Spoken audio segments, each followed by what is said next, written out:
Bonjour à tous et bienvenue sur ce 65e épisode d'Histoire de bagnole et aujourd'hui on va parler de la Porsche 718.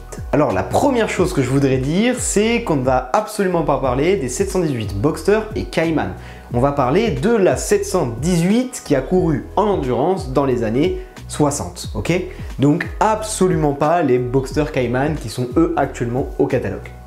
La seconde chose que j'ai à vous dire, c'est que je vous conseille d'aller voir ma vidéo sur la Porsche 550 Spider qui est l'ancêtre de la 718, donc ça vous donnera le contexte dont vous avez besoin pour cette vidéo.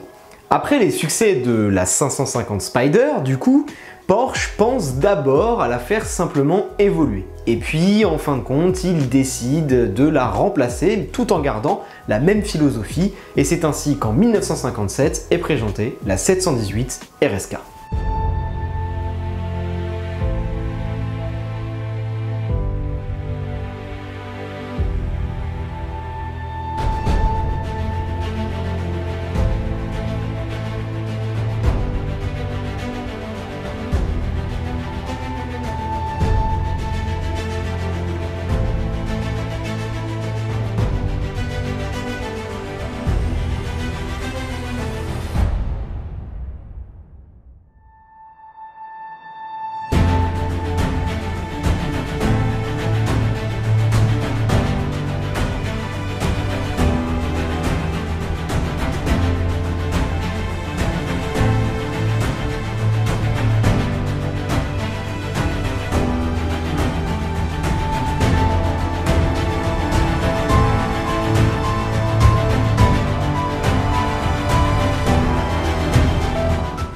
La 718 RSK reprend donc la philosophie de la 550 Spider, c'est-à-dire un petit speedster qui pèse seulement 576 kg, ce qui est quand même un tout petit poil plus lourd que la 550 Spider. Mais bon, elle va compenser assez facilement avec des évolutions technologiques, comme par exemple l'arrivée de 4 freins à disque, là où la 550 Spider n'avait que 4 freins à tambour, et puis bien sûr le remplacement du moteur, puisqu'on a l'arrivée d'un bloc 4 cylindres de 1.5 litres développant 142 chevaux, ce qui offrait à l'époque des performances complètement folles à cette petite bombe. Le design évolue lui aussi un petit peu, sûrement dirigé par l'aérodynamique, mais au final, personnellement, je préfère le design de la 550, même si ça reste très sympa. Bon, la 718 RSK, elle va commencer dans le monde de la course dans le grand bain, c'est-à-dire aux 24 heures du Mans, et elle va être entourée de plein de 550 Spider.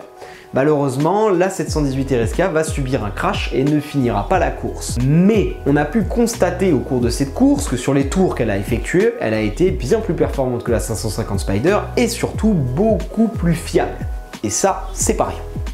Du coup, forcément, on retrouve la 718 RSK dans les courses suivantes.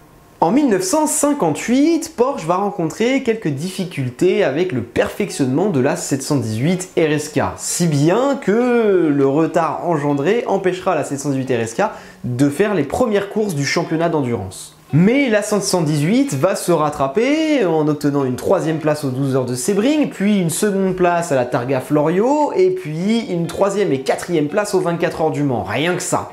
Bref, la 718 est performante et malgré un début de saison compliqué, elle offre la 3e place au championnat à Porsche. Cette même année, Porsche ne va pas se contenter des courses d'endurance sur circuit, mais va aussi engager la 718 dans les courses de montagne. Si bien qu'elle remporte le titre de championne de la montagne européen.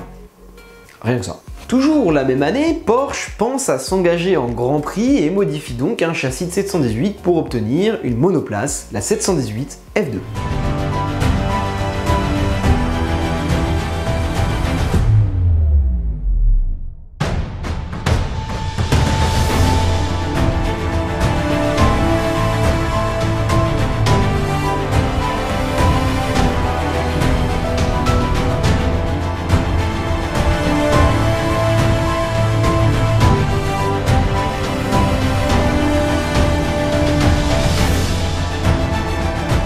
Bon, la 718 F2, vraiment c'est une 718 qui a juste été transformée en monoplace, globalement c'est vraiment ça. Dès la première année, elle va remporter 2 victoires en GP, l'un à Reims et l'autre au circuit allemand de Lavus. Puis vient la saison 1959 et Porsche veut faire encore mieux. Et ça tombe bien puisqu'il commence très fort cette saison avec une 3e place aux 12 heures de Sebring. Suivi d'une victoire écrasante à la Targa Florio avec un quadruplé 4,718 qui passe la ligne d'arrivée aux 4 premières places. Rien que ça.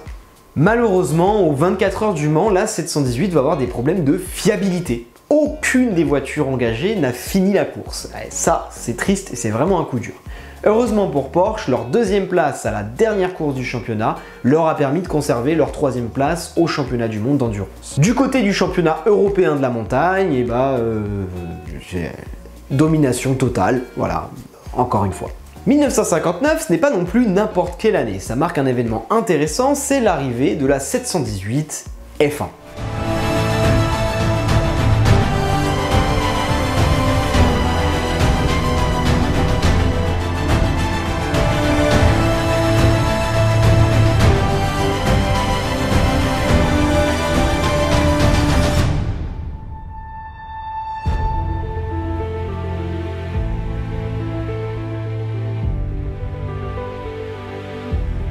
En réalité, ce n'est pas Porsche qui engage la 718 en F1, mais un Français qui décidera de monter une écurie de F1 et modifiera donc des 718 F2 pour qu'elles deviennent des F1.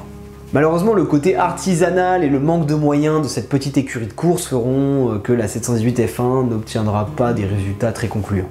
Puis pour la saison 1960, Porsche présente une évolution de la 718, la 718 RS 60.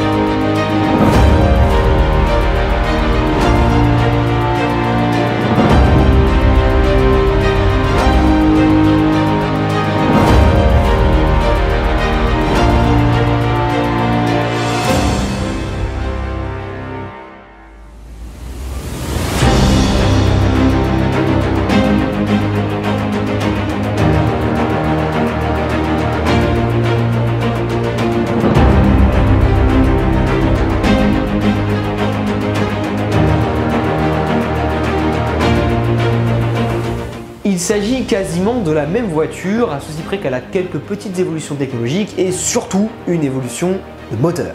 La 718 RS60 est toujours équipée d'un 4 cylindres, mais cette fois-ci de 1,6 litre et qui développe 160 chevaux, c'est-à-dire 20 chevaux de plus que la précédente. Bon, alors, on va faire simple, première place aux 12 heures de Sebring, première place à la Targa Florio, deuxième place aux 1000 km du Nürburgring, bref, elle est encore plus épatante que la précédente.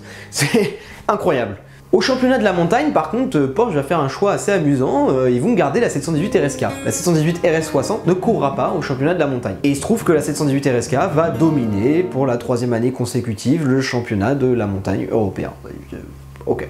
Du côté de la F1, les résultats sont toujours le même, on est toujours sur cette petite écurie privée qui n'arrive pas à tirer des bons résultats de la 718 F1. En 1961, la 718 RS évolue encore pour coller au règlement de la FIA et devient la 718 RS61. Franchement, honnêtement, je vous mets même pas de vidéo de la RS61, tellement c'est la même voiture. Voilà, je suis désolé, hein.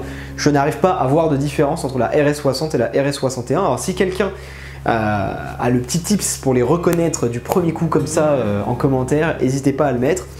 Mais moi, perso, je vois pas la diff, voilà, honnêtement. En 1961, c'est une année un peu compliquée pour Porsche puisque la concurrence se renforce et Porsche ne va décrocher aucune victoire malgré pas mal de podiums quand même. Aux 24 heures du Mans, on notera quand même l'arrivée d'une nouveauté, la 718 RS61 LM. Non, vous ne rêvez pas, il s'agit bien d'une version coupée de la 718 RS61. Voilà, on a fait le tour, il n'y a pas grand chose d'autre à raconter, hein. Malheureusement, elle fera moins bien que la RS61 Spider, qui elle-même ne décrochera que la 5e place des 24 heures du Mans. Bon, ça reste pas si mal, mais voilà, on n'est pas sur un succès phénoménal. Voilà. Mais du côté de la F1, on a du bon. Du côté de la F1, Porsche se décide enfin à s'engager officiellement avec la 718. Et devinez quoi, la 718 va enchaîner les podiums sans prendre de victoire, malheureusement, voilà. Donc elle fera quand même du score, elle fera quand même des podiums, c'est intéressant, voilà, c'est sympa. On voit que la 718 a du potentiel en F1, mais elle aura du mal à conclure, voilà. Je pense que l'important en fait dans cette saison-là, c'était pas la 718 et c'était pas la victoire. L'important c'était de voir que Porsche était capable de courir en F1. Et ça, c'est pas rien.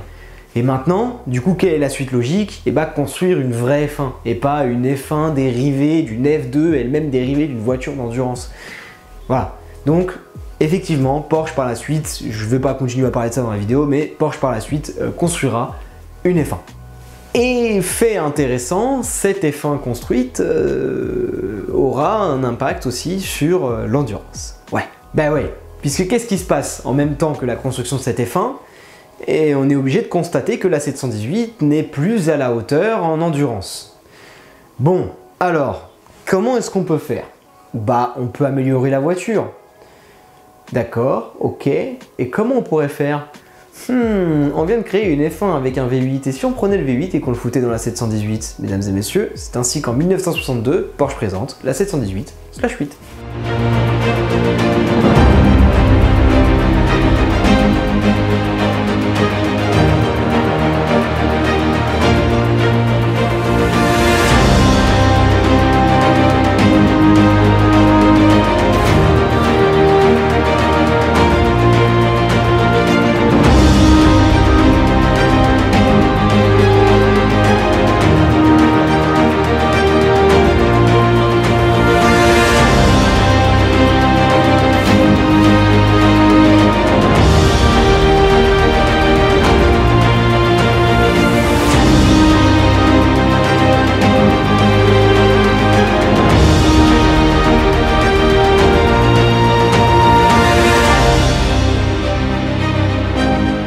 Bon, évidemment, 718/8 pour 8 cylindres, hein, donc elle embarque le 8 cylindres de la F1, qui est un 8 cylindres de 2 litres qui développe 210 chevaux, soit 50 chevaux de plus que la 718 RS. Pas la 718 RSK, hein, on parle bien des RS61, RS60, etc. Donc, franchement, c'est fort, c'est fort.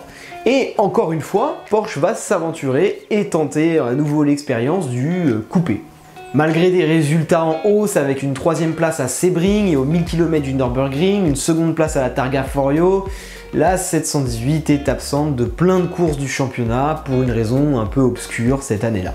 Au championnat de la montagne européen, un nouveau concurrent arrive et fait une rasade, et il s'appelle Ferrari. Et du coup, Porsche se retrouvera en 2e place du championnat de la montagne. En 1963, Porsche va récupérer son titre de la montagne, donc ils vont à nouveau battre Ferrari, ok, bon. Côté endurance, la 718 signe une victoire à la Targa Florio et ce sera la dernière de son histoire, voilà. Peu à peu, la 718 va disparaître des courses. Ça reste quand même une voiture avec un palmarès assez impressionnant et une voiture assez incroyable, on va pas se mentir. Alors niveau cote, c'est un peu compliqué, on va commencer avec la 718 RSK, j'ai trouvé une vente à 2,2 millions faite par Bonham en 2020, donc ce qui est pas si vieux que ça, mais en même temps 2,2 millions ça me paraissait un peu faible, alors j'ai continué à chercher, et puis j'ai trouvé une vente faite à 4,4 millions par RM Sotheby's en 2022. Ouais, alors cette vente là en fait il se trouve qu'elle s'est passée à Monterrey, et vous savez quoi, je vous en ai jamais parlé un peu de tout ça, mais on va en parler. En fait, les ventes aux enchères n'ont pas la même valeur partout sur le globe. Ouais, c'est un peu con, mais c'est réel. Par exemple, à Monterrey, c'est la Car Week. La Car Week, qu'est-ce que c'est? C'est juste un événement de malade dans lequel tous les mecs les plus riches du monde et passionnés d'automobile se ramènent. Et il y a des voitures complètement folles dans tous les sens, mais surtout, il y a des ventes aux enchères avec certains des plus gros propriétaires de collections. Et devinez quoi? Bah ils se foutent un peu sur la tronche pour obtenir les plus belles voitures de cette vente aux enchères. Ce qui fait que les prix sont toujours astronomiques à Monterrey. Largement supérieurs à la cote normale. Voilà. Bon. Ce qui participe aussi à l'augmentation de la cote sur les années suivantes. Donc parfois ça vient lisser la cote, en fait la cote vient se lisser, se mettre à cette valeur-là. Bah, les mecs se disent comme ça a été vendu une fois à ce prix-là, bah c'est le prix que ça vaut, et puis voilà. Pourquoi pas? Pourquoi lui il a réussi à la vendre ce prix-là et moi j'y arriverai pas? Oui. Et donc du coup, les prix augmentent. Bref, quoi qu'il en soit, prendre une cote de Monterrey comme étant la cote moyenne, ça me paraît un peu excessif. Pour moi, c'est plutôt la brochette très haute. La fourchette très haute. Brochette, n'importe quoi.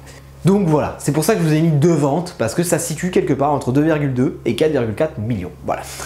Concernant la 718 RS60, j'ai trouvé une vente pour 5,1 millions par RM Sotheby's en 2019. Encore une fois, 2019 ça date un peu, hein, on est en 2024, donc voilà, 5 ans d'écart. Et puis c'est une seule vente, hein. C'est dur de faire une cote sur une vente. Ensuite, on a la 718 RS61 qui s'est vendue pour 2,7 millions par RM Sotheby's encore, mais cette fois-ci en 2014. 2014, ça commence à faire très loin. Donc, allez savoir le prix qu'elle aurait aujourd'hui, mais à titre indicatif, sachez qu'en 2014, il y en a une qui s'est vendue pour 2,7 millions. Pour les autres, eh bien, je suis désolé, mais je n'ai malheureusement aucune vente. Voilà. Bon, je profite de cette vidéo pour vous faire une petite annonce. Je sais pas si vous l'avez remarqué, mais en ce moment, c'est un peu plus difficile de tenir le rythme d'une vidéo par semaine. Moi, je vis pas de ça, donc j'ai un travail à côté, et c'est vrai qu'en ce moment, mon travail me prend plus de temps que d'habitude. Et du coup, il devient un peu difficile pour moi de réussir à vous faire des vidéos sans baisser la qualité une fois toutes les semaines. Donc je pense que je vais passer à une vidéo pour les 2 semaines, peut-être pas indéfiniment, mais en tout cas temporairement. Et je vais essayer de faire de mon mieux pour tenir ça. Et aussi, je pense que c'est aussi une occasion pour moi de peut-être avoir plus de temps pour vous faire des vidéos plus qualitatives. Voilà, j'espère. Et bien j'espère que cette nouvelle vous a pas trop déçu, que vous avez kiffé la vidéo. Et si c'est le cas, n'hésitez pas à vous abonner, laisser un petit pouce bleu, un petit commentaire. Salut!